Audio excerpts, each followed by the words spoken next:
Welcome back. दीनी मदारिस का bill हर सूरत मंजूर करना होगा। जमीयत उलमा इस्लाम ने हुकूमत को 8 दिसंबर की डेडलाइन दे दी। JUI के रहनुमा मौलाना अब्दुल गफूर हैदरी का कहना है कि अगर बिल मंजूर ना हुआ तो इस्लामाबाद का रुख करेंगे। हम मजहबी लोग हैं, इस्लामाबाद मार्च नहीं करना चाहते, लेकिन हालात हमें मजबूर कर सकते हैं। मुल्क मौजूदा हालात में किसी किस्म की कशीदगी का मुतामिल नहीं हो सकता। बिल को मंजूर करने के बजाय रोका गया। यह हुकूमत की बदनीयती का मजहर है। मजहबी कुव्वतों को इश्तियाल दिलाना और इस्लामाबाद की तरफ मार्च पर मजबूर करना खतरनाक होगा।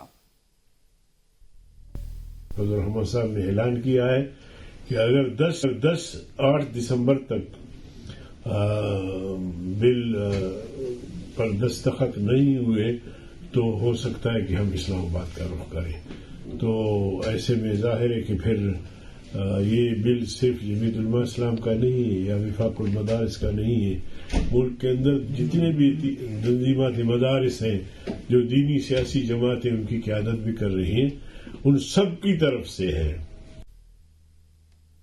बानी PTA की अहलिया बुशरा बीबी ने कहा है कि वो इतने दिन शहादतों की वजह से तकलीफ में थी। वो भागने वाली औरत नहीं है और बानी PTA के चाहने वालों को बिल्कुल अकेला छोड़कर नहीं जा सकती। 4 सद्दा में गुफ्तगू करते हुए उन्होंने कहा कि डी चौक में रात 12:30 बजे तक वो गाड़ी में बिल्कुल अकेली थी, क्योंकि इन्हें वहां अकेला छोड़ा गया था। जो लोग डी चौक में जबरदस्ती रोड खाली करा रहे थे वो इस बात के गवाह हैं। वहां से न जाने पर इनकी गाड़ी पर सीधी फायरिंग की गई।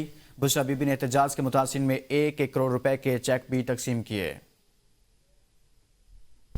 मैं थी इतने दिनों से, क्योंकि इतनी शहादतें हुई हैं जिसकी वजह से मुझे ये समझ ही नहीं आ रही थी कि लोग गलत और झूठ क्यों बोल रहे हैं। मैं भागने वाली औरत नहीं हूँ और जो खान के लिए निकले उनको तो बिल्कुल छोड़ के मैं नहीं अकेला जा सकती। किसी को नहीं पता था मेरी गाड़ी कौन सी है। डी चौक पे मैं 12:30 बजे तक बिल्कुल अकेली थी अपनी गाड़ी में। उसके बाद बहुत सी गाड़ियां जो आई थी वो उसके बाद आई थी, क्योंकि वो डी चौक जबरदस्ती खाली करा रहे थे। जी बिल्कुल। तो बीबी वहां से नहीं हटी थी क्योंकि खान ने नहीं कहा था कि हटना है। मैंने सबको कहा था कि मुझे अकेले नहीं छोड़ना, लेकिन सबने मुझे अकेले छोड़ दिया था और मैं वहां बिल्कुल अकेली थी। ये सिर्फ मैंने आपको बताना है कि बीबी वहां अकेली थी और सब छोड़ के जा चुके। वहाँ बहुत से गवाह हैं। 30 से 40 लोग वहाँ मौजूद थे जिन्होंने घेरा हुआ था आपकी गाड़ी को। वहाँ बहुत से गवाह हैं, सिर्फ वो 30-40 नहीं, जो वहाँ जबरदस्ती रोड खाली करा रहे थे वो खुद भी गवाह हैं। और जब मैं वहां से नहीं जा रही थी तो सीधी मेरी गाड़ी पे फायरिंग हुई और बाकी जो काफिला है वो बाद में आया था। पठान हमेशा गैरतमंद रहे और उन्होंने हमेशा सबूत दिए। खान के नाम पे जो शहीद हुए हैं, खान ने कहा था कि उनके पास जाना है बहुत जरूरी।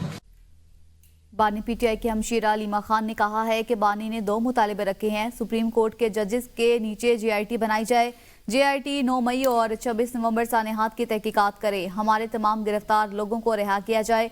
अगर मुतालबात तस्लीम नहीं होते तो बानी सिविल नाफरमानी का आगाज कर देंगे। उन्होंने मजीद कहा कि जब मुश्किल वक्त आएगा तो मोहसिन नकवी मुल्क से फरार हो जाएंगे। कुफर का निज़ाम तो चल सकता है लेकिन नाइंसाफी का नहीं। पाकिस्तान के अवाम ने इंतखाबात में तहरीक इंसाफ को वोट दिए। मौजूदा निज़ाम में कोई सरमायाकारी नहीं आएगी। बिजली घर इन्हीं लोगों के हैं जो मुल्क को कंट्रोल कर रहे हैं। हुकूमत के महंगाई की शरह 4.9% तक कम होने के दावे। अवाम के लिए अशिया ज़रूरिया की कीमतें कम ना हो सकी। हुकूमती अदाद-ओ-शुमार के मुताबिक एक साल में महंगाई की शरह 29.2% से कम होकर 4.9% पर आ गई। शाहिद अजमल से मजीद बात करेंगे। शाहिद, बताइए अदाद-ओ-शुमार क्या कहते हैं? शाहिद, आप सुन पा रहे हैं तो बताइएगा। महंगाई को लेकर हुकूमत के दावे अपनी जगह पर, लेकिन सूरत हाल अपना मंजर खुद बयान कर रही है।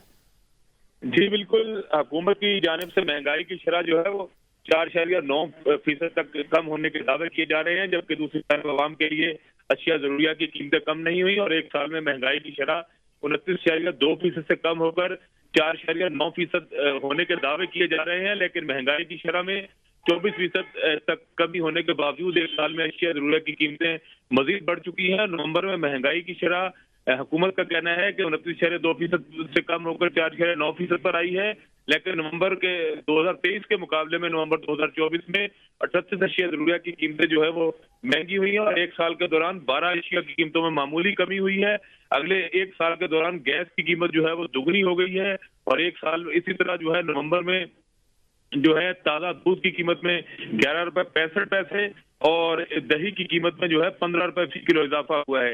एक साल में बड़ा गोश्त 195 रुपए और छोटा गोश्त जो है वो 245 रुपए बढ़ा, और नवंबर 2023 से नवंबर 2024 के दरमियान मुर्गी का गोश्त जो है वो 15.5 रुपए फी किलो बढ़ गया, और नवंबर से इस साल नवंबर के दरमियान खुश्क दूध 212 रुपए और अंडे की दर्जन शाहिद 10 अजमल रुपए महंगे तफसीलात हुए। से आगाह कर रहे थे, बहुत शुक्रिया।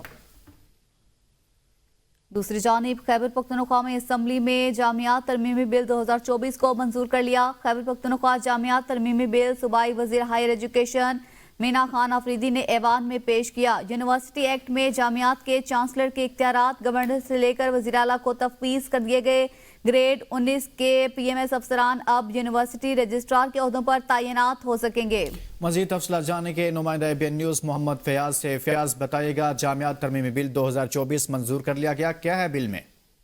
हाँ जी बिल्कुल, खैबर पख्तूनख्वा असेंबली में जामियात तरमीमी बिल 2024 जो है वो पेश किया गया है, और आज और उस हवाले से जो है बाकायदा तौर पर असेंबली ने मंजूरी दे दी है। चूंकि यूनिवर्सिटी का चांसलर इससे कबल जो है गवर्नर था, और गवर्नर के पास जो है वाइस चांसलर की तकर्री और दीगर जो माली उमूर है इनके इख्तियारात थे। तमाम इस वक्त जो है वो इख्तियारात गवर्नर से ले लिए गए हैं, और ये इख्तियारात वज़ीर आला खैबर पख्तूनख्वा को तफवीज़ कर दिए गए हैं, जिसके मुताबिक जो है बिल के मुताबिक जो है वाइस चांसलर जो है वो अब वज़ीर आला खैबर पख्तूनख्वा जो है तैनात कर सकेंगे, और ये इख्तियार होगा कि वो वज़ीर आला वाइस चांसलर की तैनाती कर सकेंगे। बहुत शुक्रिया, मोहम्मद फयाज इस हवाले से आगाह कर रहे थे। महकमा एनिमल एंड हस्बेंड्री कराची में करोड़ों रुपए की अद्वियात की करप्शन का इंकशाफ हुआ है। Additional director doctor Naeem Ansari की सुपरविजन में 3 रुकनी इंक्वायरी कमेटी कायम कर दी गई। इंक्वायरी कमेटी अद्वियात की जांच पड़ताल में स्टोर का रिकॉर्ड चेक करेगी। भैंस कॉलोनी में मौजूद एनिमल हस्बेंड्री के वेटरनरी अफसर अमजद शाह पर सरकारी अद्वियात फार्मर्स को ना देने और ब्लैक मार्केट में अद्वियात फरोख्त करने का इल्जाम है। वेटरनरी अफसर अमजद शाह पर सरकारी अद्वियात ब्लैक मार्केट में फरोख्त करने का इल्जाम है। महकमा एनिमल एंड हस्बेंड्री कराची में करोड़ों रुपए की अद्वियात की करप्शन का इंकशाफ सामने आया है। Additional director doctor Naeem Ansari की निगरानी में 3 रुकनी इंक्वायरी कमेटी बना दी गई है।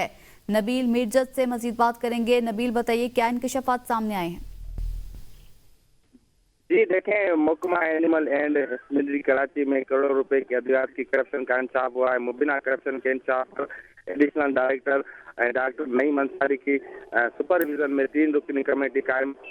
डेयरी फार्म एसोसिएशन के शबीर डार की कंप्लेन पर veterinary doctor Amjad Ali sir के खिलाफ इंक्वायरी कमेटी बनाई गई है। बेस कॉलोनी में मौजूद एनिमल के वेटरनरी अफसर और इंचार्ज अमजद शाह पर सरकारी अद्वियात फार्मर को न देने को और ब्लैक मार्केट पर अद्वियात फरोख्त करने के इल्जाम में भी वाज़ेह रहे हैं कि वेटरनरी अफसर अमजद शाह गुज़िश्ता 8 सालों से एक ही सीट पर कमेटी तैनात मामले की तहकीकात करेगी। नबील मीरजत आगाह कर रहे थे, बहुत शुक्रिया। शकरगढ़ में नौजवानों पर बिजली के खंभे से बांधकर तशद्दुद किया गया, वीडियो वायरल हो गई। मुल्जिमान ने देरीना दुश्मनी पर 2 भाइयों को तशद्दुद का निशाना बनाया। पुलिस के मुताबिक मुल्जिमान ने दोनों को खेतों में ले जाकर बिजली के खंभे से बांध दिया। मुल्जिमान ने दोनों के बाजू और टांगे तोड़ दी। फरीकैन भी आपस में मुकदमाबाजी चली आ रही है। थाना सदर में वालिद की मुद्दईयत में 4 मुल्जिमान के खिलाफ मुकदमा दर्ज कर लिया गया है। DPO के मुताबिक कोई मुल्जिम गिरफ्तार नहीं हुआ। मुल्जिमान ने जमानत तकरार रखी हैं। देखा जा सकता है फुटेज में कि खंबे के साथ दोनों को बांध रखा है। वापस आएंगे इस ब्रेक के बाद, साथ रहिए।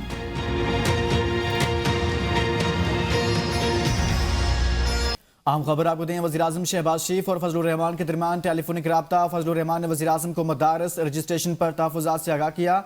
तर्जुमान JUI के मुताबिक वज़ीर-ए-आज़म ने बिल पर तमाम तहफ़्फ़ुज़ात दूर करने की यकीन दहानी कराई, जबकि मौलाना फजलुर रहमान ने कहा हुकूमत मुतफ़िक़ा बिल को मुतनाज़ बनाने से गुरेज करे। वज़ीर-ए-आज़म ने बिल पर तमाम तहफ़्फ़ुज़ात दूर करने की यकीन दहानी कराई है। हुकूमत मुतफ़िक़ा बिल को मुतनाज़ बनाने से गुरेज करे। मौलाना फजलुर रहमान की जानिब से कहा गया, वज़ीर-ए-आज़म शहबाज शरीफ और फजलुर रहमान के दरमियान टेलीफोनिक राब्ता हुआ है। फजलुर रहमान ने वज़ीर-ए-आज़म को मदारिस रजिस्ट्रेशन पर तहफ़्फ़ुज़ात से आगाह कर दिया। वज़ीर-ए-आज़म ने बिल पर तमाम तहफ़्फ़ुज़ात दूर करने की यकीन दहानी कराई है। तर्जुमान JUI ऐसा बता रहे हैं, हुकूमत मुतफ़िक़ा बिल को मुतनाज़ा बनाने से गुरेज करे। मौलाना फजलुर रहमान की जानिब से वज़ीर-ए-आज़म से टेलीफोनिक गुफ्तगू में ऐसा मौक़िफ़ लिया गया।